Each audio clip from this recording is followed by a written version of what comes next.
बिस्मिल्लाहिर्रहमानिर्रहीम। अस्सलाम वालेकुम। आप देख रहे हैं अलिफ न्यूज़ और मैं हूं आपके साथ माजिद अली।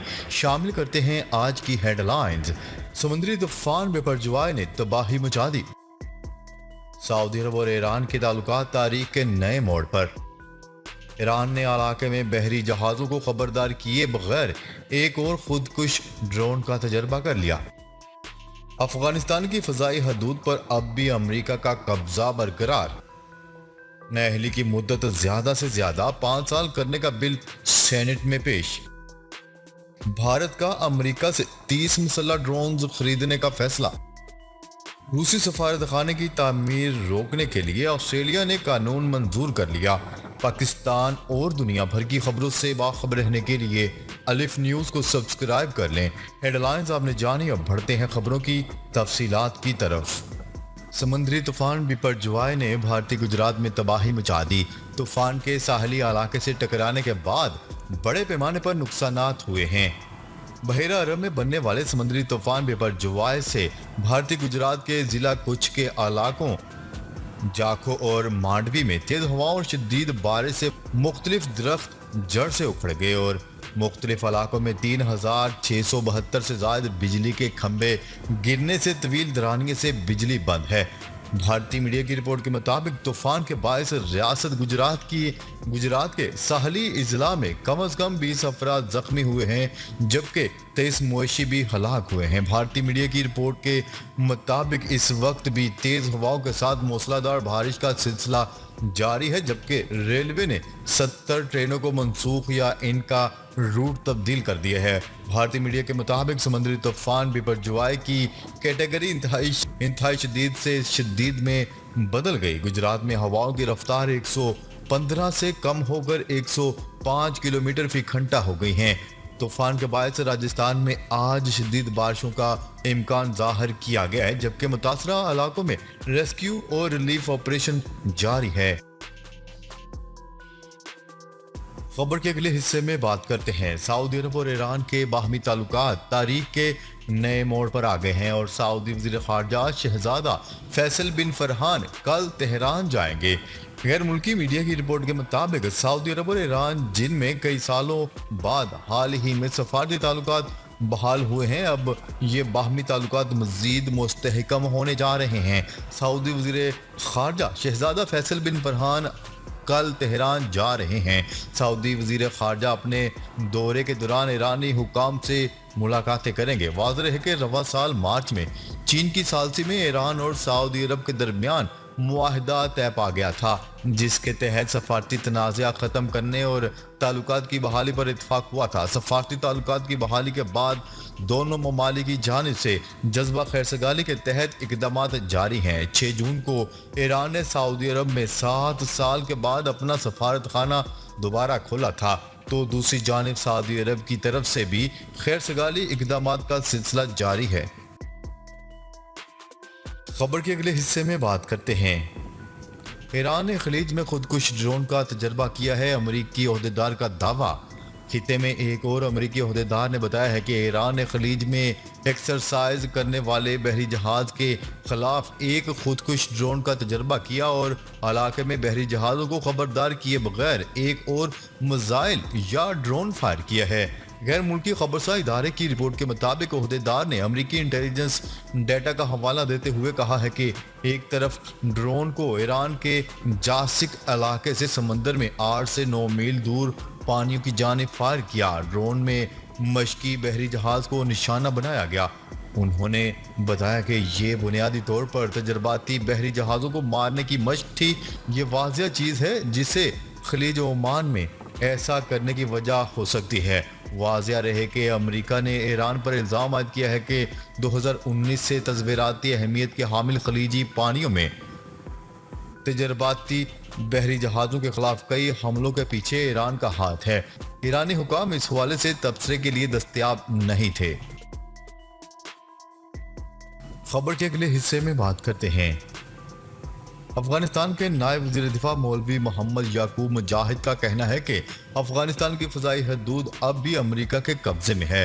अफगान न्यूज़ चैनल को दिए गए एक इंटरव्यू में तालिबान हुकूमत के नायब वज़ीर दिफा और तालिबान हुकूमत के बानी मुल्ला उमर मुजाहिद के बेटे मोहम्मद याकूब मुजाहिद का कहना है कि मखलूत हुकूमत के नाम पर गैर मुल्की मुदाखलत को कबूल नहीं किया जा सकता। अफगानिस्तान की फ़ज़ाई हदूद में अमरीकी तैयारों की मौजूदगी के सवाल पर अफगान नायब वज़ीर दिफा का कहना था कि ये फ़ज़ाई हदूद की खिलाफ वर्जी है। फ़ज़ाई हदूद पर अब भी अमरीका का कब्ज़ा है। पहले भी इसकी वजाहत कर चुका हूँ और अब नहीं चाहता कि कशीदगी हो और दूसरे ममालिक से हमारे ताल्लुकात ख़राब हों। मौलवी मोहम्मद याकूब मुजाहिद ने मज़ीद कहा कि अफगान फ़ज़ाई हदूद में अमरीकी तैयारों की परवाज़ें दोहा मुआहदे की खिलाफ वर्जी है। अमरीकी हुकाम को ये परवाज़ें रोकने का कहा था।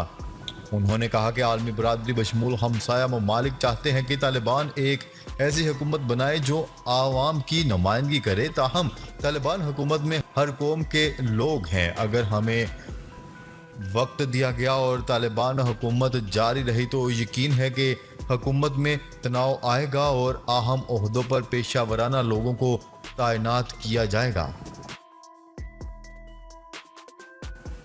खबर के अगले हिस्से में बात करते हैं। सेनेट में आइन के आर्टिकल 62(1)(f) के तहत नाअहली की मुद्दत से मुतल्लिक बिल मंजूर कर लिया गया।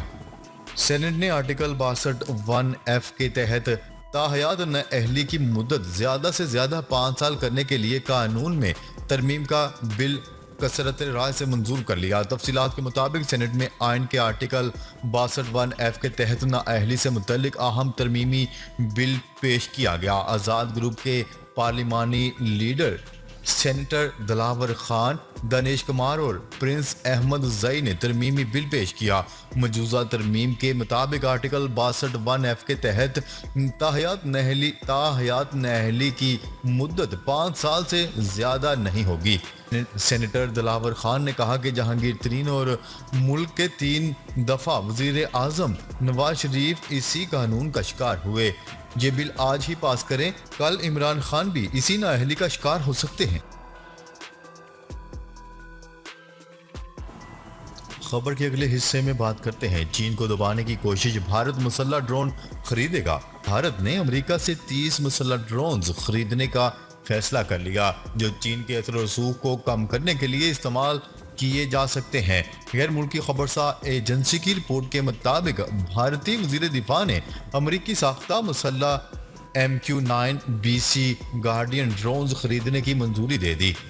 ज़राए के मुताबिक भारत अमरीकी कंपनी जनरल एटॉमिक्स के बनाए हुए 3 अरब डॉलर से ज़ायद मालियत के 30 ड्रोन खरीदेगा। अमेरिका से ड्रोन्स की खरीदारी भारतीय वज़ीर आज़म की अगले हफ्ते दौरा अमेरिका के दौरान मुतवक्का है। अमेरिकी सदर जो बाइडन ने चीन के बढ़ते हुए असर रसूख का मुकाबला करने के लिए भारत के साथ दफाई ताल्लुकात को मज़ीद बढ़ाने को तरजीह दी है और फौजी टेक्नोलॉजी पर ताउन की भी पेशकश की गई है, जबकि दोनों ममालिक के दरमियान कोई बाज़ाब्ता सिक्योरिटी इत्तेहाद नहीं है। वाज़ेह है कि अमरीकी हुकूमत ने 2 साल कबल भारत को 30 ड्रोन फरोख्त करने की मंजूरी दी थी, लेकिन भारतीय वज़ारत दिफा खामोश थी। खबर के अगले हिस्से में बात करते हैं। ऑस्ट्रेलिया ने रूस की तरफ से नए सफारत खाने की तामीर का रास्ता रोकने के लिए नया कानून मंजूर कर लिया। रूस के पास ऑस्ट्रेलियाई पार्लियामेंट से सिर्फ 400 मीटर दूर एक ज़मीन लीज पर है जहां वो नया सफारत खाना तामीर कर रहा था। हुकूमत ने अदालत से रजू करके रूसी सफारत खाने का तामीराती काम रुकवाने की कोशिश की, लेकिन अदालत ने ऐसा नहीं किया। नतीजतन ऑस्ट्रेलियाई हुकूमत ने आज ऐसे नए कानून मंजूर किए हैं जिन्हें खास तौर पर रूस के सफारत खाने की तामीर रुकवाने के लिए बनाया गया है। इंटेलिजेंस हुकाम ने हुकूमत को खबरदार किया था कि पार्लियामेंट के करीब रूस के सफारत खाने से जासूसी और सिक्योरिटी खतरात हो सकते हैं। ऑस्ट्रेलियाई वज़ीर आज़म का कहना था कि कौमी सलामती कमेटी के इजलास के बाद नए कवानीन तैयार किए गए हैं। उन्होंने मीडिया नुमाइंदगान से बातचीत करते हुए कहा है कि हुकूमत को बहुत वाज़िया सिक्योरिटी एडवाइस दी गई थी और हमने इसलिए तामीराती काम रुकवाने के लिए तेजी से कवानीन मंजूर किए हैं ताकि लीज की जमीन बाज़ाब्ता तौर पर सफारती जगह न बन जाए।